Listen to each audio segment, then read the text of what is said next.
ಸಮಸ್ತ ಭಾರತ ಬಂಧುಗಳಿಗೂ ಸ್ವಾತಂತ್ರ್ಯೋತ್ಸವದ ಶುಭಾಶಯಗಳು. ನಮ್ಮ ದೇಶ ಭಾರತ, ನಮ್ಮ ಸಂಸ್ಕೃತಿ ಭಾರತ, ನಮ್ಮ ಸಾಹಿತ್ಯ ಭಾರತ, ನಮ್ಮ ಇತಿಹಾಸ ಭಾರತ, ನಮ್ಮ ಶ್ರದ್ಧೆ ಭಾರತ, ನಮ್ಮ ಜೀವ ಭಾರತ, ನಮ್ಮ ಉಸಿರು ಭಾರತ, ನಮ್ಮ ಪ್ರಾಣ ಭಾರತ. ಈ ಮಾತನ್ನ ಹೇಳಬೇಕು ಅಂತಾದರೆ ಈ ಭಾರತದ ಮಣ್ಣಿನ ಅಂತಃಸತ್ವವನ್ನ ರಕ್ತದಲ್ಲಿ ಸೇರಿಸಿಕೊಂಡವರೇ ಹೇಳಬೇಕು, ನಾವು ನೀವು ಹೇಳಬೇಕು. ಆದರೆ ಈ ದೇಶವನ್ನ ಆಕ್ರಮಿಸಿಕೊಂಡ ಧೂರ್ತ ಬ್ರಿಟಿಷರು ಈಸ್ಟ್ ಇಂಡಿಯಾ ಕಂಪನಿ ಕಟ್ಟಿಕೊಂಡು ಅವರ ಒಳತಂತ್ರದೊಂದಿಗೆ ಭಾರತೀಯರನ್ನ, ನಮ್ಮ ಹಿರಿಯರನ್ನ ದಬ್ಬಾಳಿಕೆ ಮಾಡುತ್ತಾ ಅವರ ಹಿತಾಸಕ್ತಿಗಳನ್ನ ಸಾಧಿಸ್ತಾ ಇದ್ರು. ಹಾಗೆ ಹೇಳಿದರೆ ಬ್ರಿಟಿಷರು ಮಾತ್ರ ಈ ಭಾರತವನ್ನು ಆಕ್ರಮಿಸಿಕೊಂಡಿದ್ದಲ್ಲ, ಹಲವಾರು ಆಕ್ರಮಣಗಳು ನಡೆದಿದ್ದಾವೆ. ನಾವು ಇವತ್ತು ಸ್ವಾತಂತ್ರ್ಯೋತ್ಸವದ ಸಂಭ್ರಮವನ್ನ ಪಡುತ್ತಾ ಇರೋದು ಬ್ರಿಟಿಷರ ವಿರುದ್ಧದ ಗೆಲುವಿನ ಸವಿನೆನಪಿಗೆ ಆಗಿರೋದ್ರಿಂದ ನಾನು ಬ್ರಿಟಿಷರ ಕುರಿತಾಗಿ ಹೇಳ್ತಾ ಇರುವುದು. ಪ್ರೀತಿಯ ಬಂಧುಗಳೇ, ಇತಿಹಾಸದ ಪುಟಗಳು ಮಕ್ಕಳಿಗೆ, ವಿದ್ಯಾರ್ಥಿಗಳಿಗೆ ಪಾಠ ಮಾಡ್ತಾವೆ.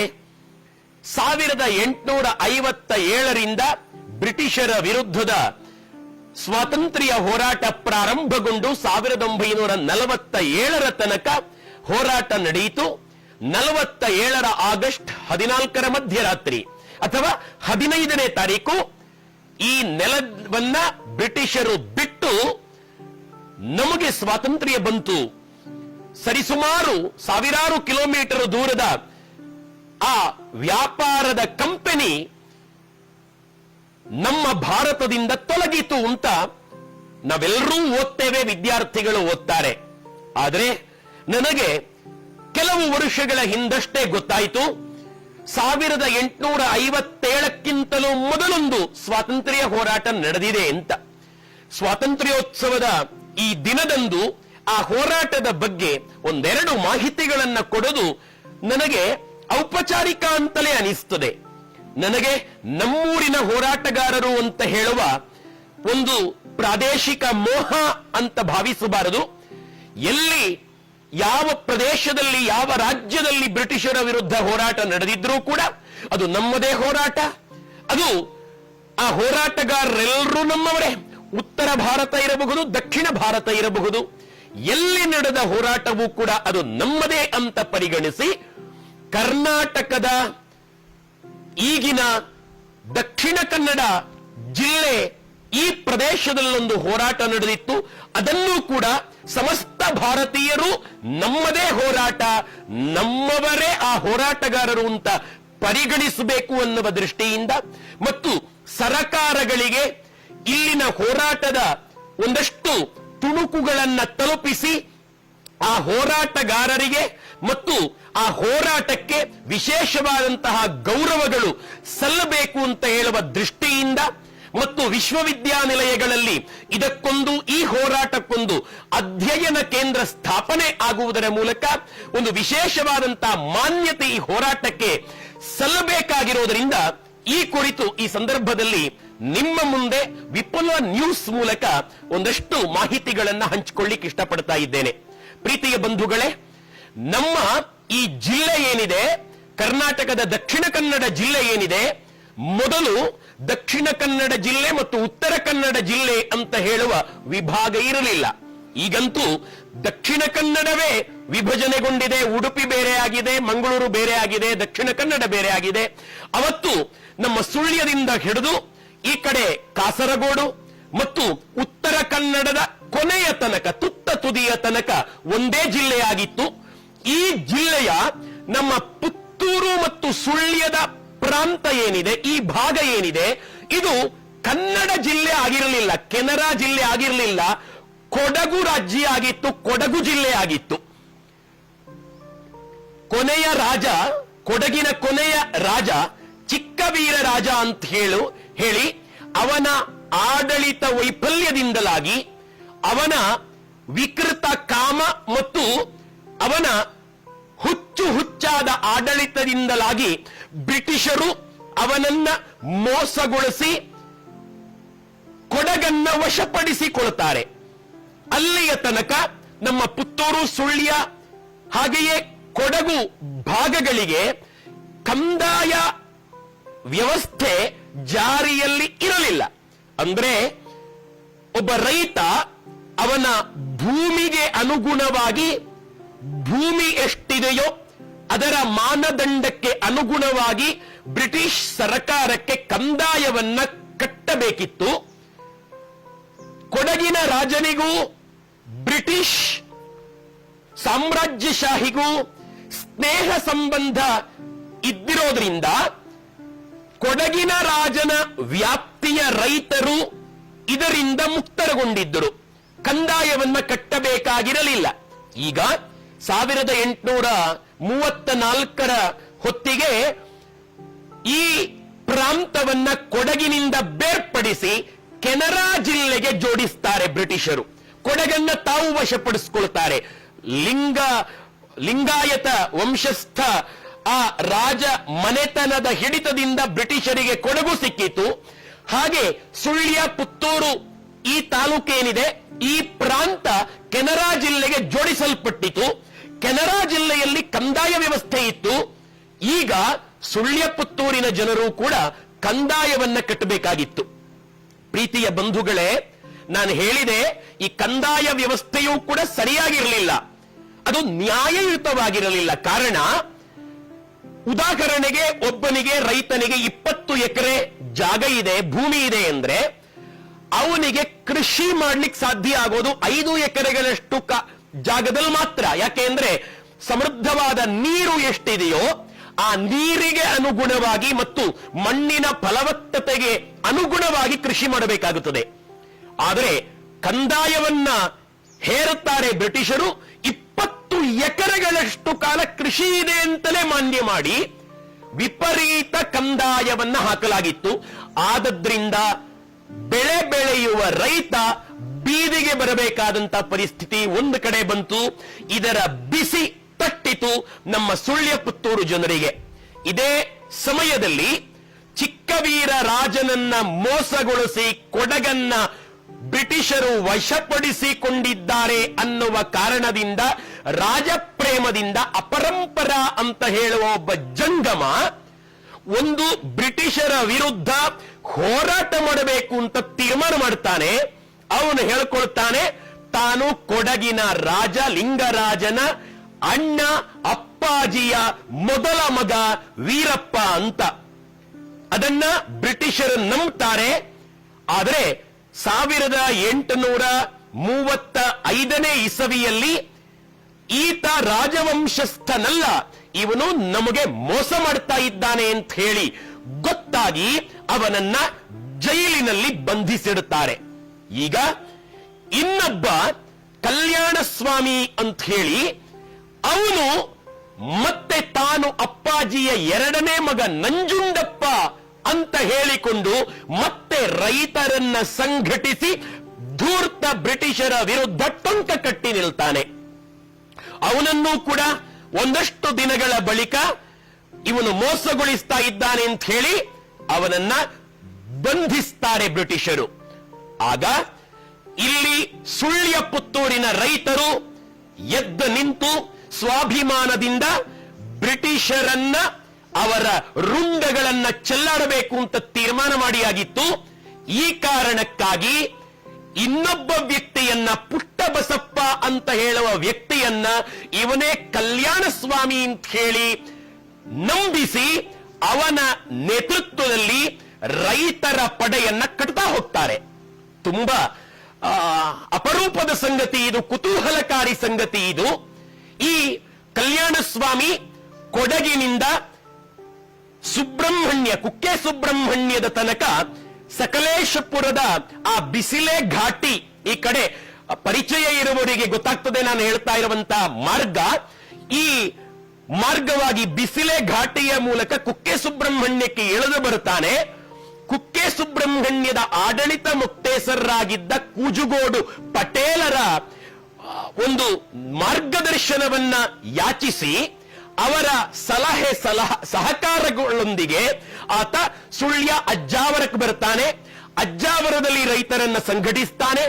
ಕೆದಂಬಾಡಿ, ಉಬರಡ್ಕ ಗ್ರಾಮದ ಕೆದಂಬಾಡಿ ಎನ್ನುವಲ್ಲಿ ರಾಮೇಗೌಡರು ಅಂತ ಒಬ್ಬ ರೈತ ಇರ್ತಾರೆ. ಅವರಿಗೆ ಬ್ರಿಟಿಷರನ್ನ ಕಂಡ್ರಾಗ್ತಾ ಇರಲಿಲ್ಲ. ಅವರ ಮನೆಗೆ ಭೇಟಿ ಕೊಟ್ಟು ಈ ಕಲ್ಯಾಣ ಸ್ವಾಮಿ ಅಂತ ಹೇಳುವಂತಹ ನಾಯಕ ಈ ಪೂಮಲೆ ಬೆಟ್ಟಗಳು ಅಂತ ನಮ್ಮ ಸುಳ್ಯ ತಾಲೂಕಿನಲ್ಲಿ ಇವೆ. ಈ ಪೂಮಲೆ ಬೆಟ್ಟಗಳ ಪ್ರದೇಶದಲ್ಲಿ ಬ್ರಿಟಿಷರ ವಿರುದ್ಧ ಹೋರಾಟ ಮಾಡುವುದಕ್ಕೆ ಖಡ್ಗದ ತರಬೇತಿಯನ್ನ ಪ್ರಾರಂಭ ಮಾಡ್ತಾರೆ. ಇದಕ್ಕೆ ಹುಲಿ ಕಡಿದ ನಂಜಯ್ಯ ಅಂತ ಹೇಳುವ ಕೊಡಗಿನ ತರಬೇತುದಾರನನ್ನ ಕರೆಸಿ ಅವನ ಮೂಲಕ ತರಬೇತಿಯ ವ್ಯವಸ್ಥೆಯನ್ನ ಮಾಡಲಾಗ್ತದೆ. ಈ ರೈತರ ಗುಂಪು ಸೇರ್ತಾ ಇದೆ ಅಂತ ಬ್ರಿಟಿಷರಿಗೆ ಗೊತ್ತಾಗದೇ ಇರಲಿಕ್ಕೆ ಕಾರಣ ಬಹಳ ತಮಾಷೆ ಸಂಗತಿ. ಎಂತ ಬುದ್ಧಿವಂತರು ನಮ್ಮವರು ಅಂತಂದ್ರೆ, ರಾಮೇಗೌಡರ ಮಗನಿಗೆ ಮದುವೆ ಸಮಾರಂಭ ಇದೆ, ಆದದ್ರಿಂದ ಸಾವಿರಾರು ಜನ ಸೇರುತ್ತಾರೆ ಅಂತ ಹೇಳಿ ಬ್ರಿಟಿಷರಿಗೆ ಚಳ್ಳೆ ಹಣ್ಣು ತಿನ್ನಿಸಿ, ಅಂದ್ರೆ ಬ್ರಿಟಿಷರಿಗೆ ಗೊತ್ತಾಗಿರೋದು ರಾಮೇಗೌಡರ ಮಗನಿಗೆ ಮದುವೆ ಇದೆ ಅಂತ. ಆದರೆ ಇಲ್ಲಿ ನಡೆದದ್ದು ಒಂದು ಸ್ವಾತಂತ್ರ್ಯ ಹೋರಾಟದ ಸಿದ್ಧತೆ ಅಂತ ಅವರಿಗೆ ಗೊತ್ತಾಗದೇ ಇರೋದ್ರಿಂದ ಸಾವಿರಾರು ಜನ ಸಂಘಟಿತಗೊಂಡು ಸುಳ್ಯದಿಂದ ಸುಬ್ರಹ್ಮಣ್ಯದಿಂದ ಈ ಕಡೆ ಉಪ್ಪಿನಂಗಡಿ ಇಂದ ಪುತ್ತೂರು ಮಾರ್ಗಕ್ಕೆ ಬಂದು ರೈತರ ಗುಂಪು ಪಡೆಯಾಗಿ ಮೆರವಣಿಗೆಯ ರೂಪದಲ್ಲಿ ಬರ್ತಾ ಎಲ್ಲ ಆ ಪ್ರದೇಶದ ರೈತರನ್ನ ಸಂಘಟಿಸ್ತಾ ಸಾಕ್ತದೆ. ಈ ಕಡೆ ಕಬಕಕ್ಕೆ ಬಂದು ಕಬಕದಿಂದ ವಿಟ್ಲ ಮಾರ್ಗಕ್ಕೆ ತಿರುಗಿ ವಿಟ್ಲವನ್ನ ತಲುಪಿ ವಿಟ್ಲದಿಂದ ಎಡಗಡೆಗೆ ಕಾಸರಗೋಡು ರಸ್ತೆಯನ್ನ ತಗೊಂಡು ಈ ಕಡೆ ಕಾಸರಗೋಡು ತಲುಪಿ ಆ ಕಡೆ ಕುಂಬಳೆ ಮಂಜೇಶ್ವರ ದಾಟಿ ಮಂಗಳೂರನ್ನ ತಲುಪುತ್ತದೆ. ಈ ಹೋರಾಟಕ್ಕೆ ಸಾವಿರಾರು ಜನ ಮಂಗಳೂರಿನಲ್ಲಿ ಸೇರುತ್ತಾರೆ. ಮಂಗಳೂರಿನ ಬಾವುಟಗುಡ್ಡೆ ಅಂತ ನಾವು ಏನ್ ಕೇಳ್ತೇವೆ ಹೆಸರು, ಆ ಬಾವುಟಗುಡ್ಡೆಯಲ್ಲಿ 1837 ಏಪ್ರಿಲ್ 5ನೇ ತಾರೀಕಿನಂದು ಸ್ವಾತಂತ್ರ್ಯದ ಝಂಡಾ ಹಾರೇ ಬಿಡುತ್ತದೆ ಬ್ರಿಟಿಷರ ವಿರುದ್ಧ. 13 ದಿನಗಳ ಕಾಲ ಇಡೀ ಮಂಗಳೂರನ್ನ ವಶಪಡಿಸಿಕೊಂಡ ಕಲ್ಯಾಣಪ್ಪ ಸ್ವಾಮಿಯ ರೈತರ ಗುಂಪು ತಾವು ಆಡಳಿತವನ್ನ ವಹಿಸುತ್ತದೆ. ಇದು ಬಹಳ ಅಪರೂಪದ ಸಂಗತಿ. ಆದರೆ ಪಾಪ ನಮ್ಮವರದ್ದೇ ಕುಮ್ಮಕ್ಕು ಜಾಸ್ತಿ ಇದ್ದಿದ್ರಿಂದ ಮತ್ತು ಬ್ರಿಟಿಷರ ಜೊತೆ ಇದ್ದಂತ ಶಸ್ತ್ರಾಸ್ತ್ರಗಳ ಪ್ರಮಾಣಕ್ಕೂ ನಮ್ಮ ರೈತರ ಗುಂಪಿನಲ್ಲಿದ್ದ ಶಸ್ತ್ರಾಸ್ತ್ರಗಳ ಪ್ರಮಾಣಕ್ಕೂ ಅಜಗಜಾಂತರ ವ್ಯತ್ಯಾಸ ಇರೋದ್ರಿಂದ 13 ದಿನಗಳಲ್ಲಿ ಬ್ರಿಟಿಷರ ವಿರುದ್ಧ ಸೋಲನ್ನನುಭವಿಸಬೇಕಾಯಿತು. ಈಗ ಬಿಕರ್ನಕಟ್ಟೆ ಅಥವಾ ಬೀರ್ನಕಟ್ಟೆ ಅಂತ ಮಂಗಳೂರಲ್ಲಿ ಏನಿದೆ, ಆ ಎಲೋಷಿಯಸ್ ಕಾಲೇಜ್ ಏನಿದೆ, ಆ ಭಾಗದಲ್ಲಿ ಈ ಕಲ್ಯಾಣ ಸ್ವಾಮಿ ಅಂತ ಹೇಳುವ ಪುಟ್ಟಬಸಪ್ಪ ಸ್ವಾಮಿಯನ್ನು ಮತ್ತು ಈ ಹೋರಾಟದ ಗುಂಪು ಪಾಣೆಮಂಗಳೂರಿನಲ್ಲಿದ್ದಾಗ ನಂದಾವರದ ಬಂಗರಸನ ಸಹಾಯ ಸಿಕ್ಕಿರುತ್ತದೆ. ಬಂಗರಸನನ್ನು ಇಲ್ಲಿ ಈ ಬೀರ್ನಕಟ್ಟೆಯಲ್ಲಿ ನೇಣುಗಂಬಕ್ಕೆ ಏರಿಸಲಾಗುತ್ತದೆ. ಪ್ರೀತಿಯ ಬಂಧುಗಳೇ, ನಾವು ಬ್ರಿಟಿಷರ ವಿರುದ್ಧ ಹೋರಾಟ ಮಾಡಿ ನೇಣುಗಂಬಕ್ಕೇರಿದ ಅನೇಕರ ಹೆಸರನ್ನ ಹೇಳುತ್ತೇವೆ, ನಾವು ತಿಳಿದಿದ್ದೇವೆ. ಆದರೆ ಎಲ್ಲದಕ್ಕಿಂತಲೂ ಮೊದಲು 1837ರಲ್ಲಿ 1857ರ ಸ್ವಾತಂತ್ರ್ಯ ಸಂಗ್ರಾಮ ಅಂತ ನಾವು ಏನು ಇತಿಹಾಸದಲ್ಲಿ ಓದ್ತೇವೆ, ಅದಕ್ಕಿಂತಲೂ 20 ವರ್ಷಗಳ ಹಿಂದೆ ಈ ಕಲ್ಯಾಣ ಸ್ವಾಮಿಯ ಗುಂಪಿಗೆ ಕೆಲವರನ್ನ ಮಂಗಳೂರಿನ ಬೀರ್ನಕಟ್ಟೆಯಲ್ಲಿ, ಇನ್ನು ಕೆಲವರನ್ನ ಮಡಿಕೇರಿಯಲ್ಲಿ ಗಲ್ಲಿಗೇರಿಸಲಾಗುತ್ತದೆ. ಈ ಸಂಗತಿ ತುಂಬಾ ಜನರಿಗೆ ಗೊತ್ತಿಲ್ಲ. ನಮ್ಮ ಈ ಹೋರಾಟದಲ್ಲಿ ಬೆಳ್ಳಾರೆ ಏನಿದೆ, ಇವಾಗಿನ ಸುಳ್ಯ ತಾಲೂಕಿನ ಬೆಳ್ಳಾರೆ ಏನಿದೆ, ಆ ಬೆಳ್ಳಾರೆಯಲ್ಲಿ ಇದ್ದ ಬ್ರಿಟಿಷರ ಖಜಾನೆಯನ್ನ ವಶಪಡಿಸಿಕೊಳ್ತಾರೆ ಈ ರೈತರ ಗುಂಪು, ನಮ್ಮವರ ಆ ಹೋರಾಟಗಾರರ ಗುಂಪು. ಆ ಬೆಳ್ಳಾರೆಯ ಖಜಾನೆ ಇದ್ದ ಆ ಜಾಗದಲ್ಲಿ ಬ್ರಿಟಿಷರ ದೊಡ್ಡ ಬಂಗಲೆ ಇತ್ತು ಅಂತ ಹೇಳುವ ಕಾರಣಕ್ಕಾಗಿ ಈಗಿನ ಆ ಗವರ್ಮೆಂಟ್ ಕಾಲೇಜ್ ಬೆಳ್ಳಾರೆಯಲ್ಲಿ ಏನಿದೆ, ಆ ಪ್ರದೇಶವನ್ನ ಬಂಗಲೆಗುಡ್ಡೆ ಅಂತ ಕರೀತಾರೆ. ಅಲ್ಲಿ ಬ್ರಿಟಿಷರ ಬಂಗಲೆ ಇತ್ತು ಅಂತ. ನಾನು ಸರಕಾರಗಳಲ್ಲಿ ವಿನಂತಿ ಮಾಡಿಕೊಳ್ತಾ ಇದ್ದೇನೆ, ಈ ಸ್ವಾತಂತ್ರ್ಯೋತ್ಸವದ ಸಂಭ್ರಮದ ನಡುವೆ ದಯವಿಟ್ಟು ಈ ಒಂದು ಹೋರಾಟಕ್ಕೆ ಮಾನ್ಯತೆ ಕೊಡುವ ಹಾಗೆ ನೀವು ಧ್ವನಿ ಎತ್ತಬೇಕು. ವಿಧಾನಸಭೆಯಲ್ಲಿ ಮತ್ತು ಕೇಂದ್ರದ ಸಭೆಗಳಲ್ಲಿ ನೀವು ಧ್ವನಿ ಎತ್ತಿ ದಯವಿಟ್ಟು ಈ ದೇಶದ ಪ್ರಧಾನಮಂತ್ರಿಗಳಿಗೆ ಈ ಹೋರಾಟದ ಕುರಿತು ಒಂದಷ್ಟು ಮಾಹಿತಿಗಳನ್ನ ತಲುಪಿಸಿ ನಮ್ಮವರ ಹೋರಾಟಕ್ಕೊಂದು ವಿಶೇಷವಾದಂತಹ ಮಾನ್ಯತೆಯನ್ನ ಕೊಡಬೇಕು ಅಂತ ಹೇಳಿ ನಾನು ವಿಶೇಷವಾಗಿ ವಿನಂತಿಸಿಕೊಳ್ತಾ ಇದ್ದೇನೆ. ಪ್ರಾಣವನ್ನೇ ಕೊಟ್ಟು ಈ ನೆಲವನ್ನ ನಮ್ಮ ಹೋರಾಟಗಾರರು ಉಳಿಸಿಕೊಟ್ಟಿದ್ದಾರೆ. ಈ ಸಂದರ್ಭದಲ್ಲಿ ನಾವು ಸ್ವಾತಂತ್ರ್ಯೋತ್ಸವವನ್ನ ಆಚರಣೆ ಮಾಡೋದು ಅಂತಂದ್ರೆ ಆಗಸ್ಟ್ 15ರ ಇವತ್ತು ಮಾತ್ರ ನಮ್ಮ ತ್ರಿವರ್ಣ ಧ್ವಜವನ್ನ ಬಾನೆತ್ತರ ಗಗನದೆತ್ತರ ಹಾರಾಡಿಸಿ ವಂದೇ ಮಾತರಂ ಅಂತ ಹಾಡುವುದಲ್ಲ, ಜನಗಣಮನ ಅಧಿನಾಯಕ ಜಯ ಹೇ ಅಂತ ಈ ಒಂದು ದಿವಸ ಹಾಡುವುದಲ್ಲ. ಪ್ರತಿನಿತ್ಯ ನಾವು ಈ ದೇಶವನ್ನ ಪ್ರೀತಿಸಲಿಕ್ಕೆ ಕಲಿಬೇಕು. ದೇಶವನ್ನ ಪ್ರೀತಿಸೋದು ಅಂತಂದ್ರೆ ಈ ದೇಶದ ಮಣ್ಣು, ಈ ದೇಶದ ನೀರು, ಈ ದೇಶದ ಗಾಳಿ, ಈ ದೇಶದ ಬೆಟ್ಟ ಗುಡ್ಡ ಪರ್ವತ ಪ್ರಪಾತಗಳು, ಈ ದೇಶದ ಆಡಳಿತ ವ್ಯವಸ್ಥೆ ಅತಂತ್ರಗೊಂಡಾಗ, ಈ ದೇಶದ ಯಾವುದೇ ವಿಷಯಗಳು ಅಸ್ತವ್ಯಸ್ತಗೊಂಡಾಗಲೂ ಕೂಡ ನಮಗೇನು ಆಗಲಿಲ್ಲ ಅಂತ ಹೇಳಿ ನೆಮ್ಮದಿಯ ನಿದ್ದೆ ಬರುತ್ತದೆ ಅಂತಂದ್ರೆ ನಾವು ದೇಶ ಪ್ರೇಮಿಗಳಾಗಿರ್ಲಿಕ್ಕೆ ಹೇಗೆ ಸಾಧ್ಯ? ಜವಾಬ್ದಾರಿಯೂ ಅದೇ.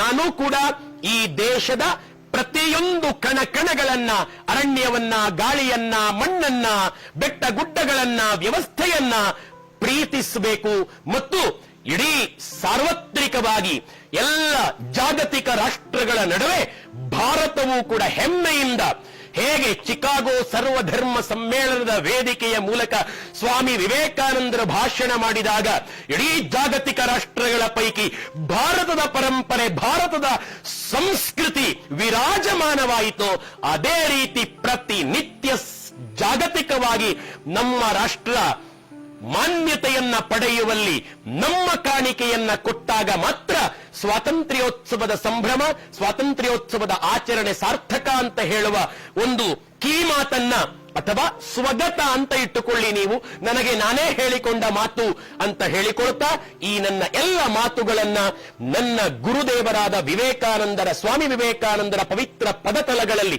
ದೇಶಭಕ್ತ ಸಿಡಿಲ ಸಂತನ ಪದತಲಗಳಲ್ಲಿ ಅರ್ಪಿಸಿ ವಿರಮಿಸ್ತಾ ಇದ್ದೇನೆ. ಜೈ ಹಿಂದೂಸ್ತಾನ್.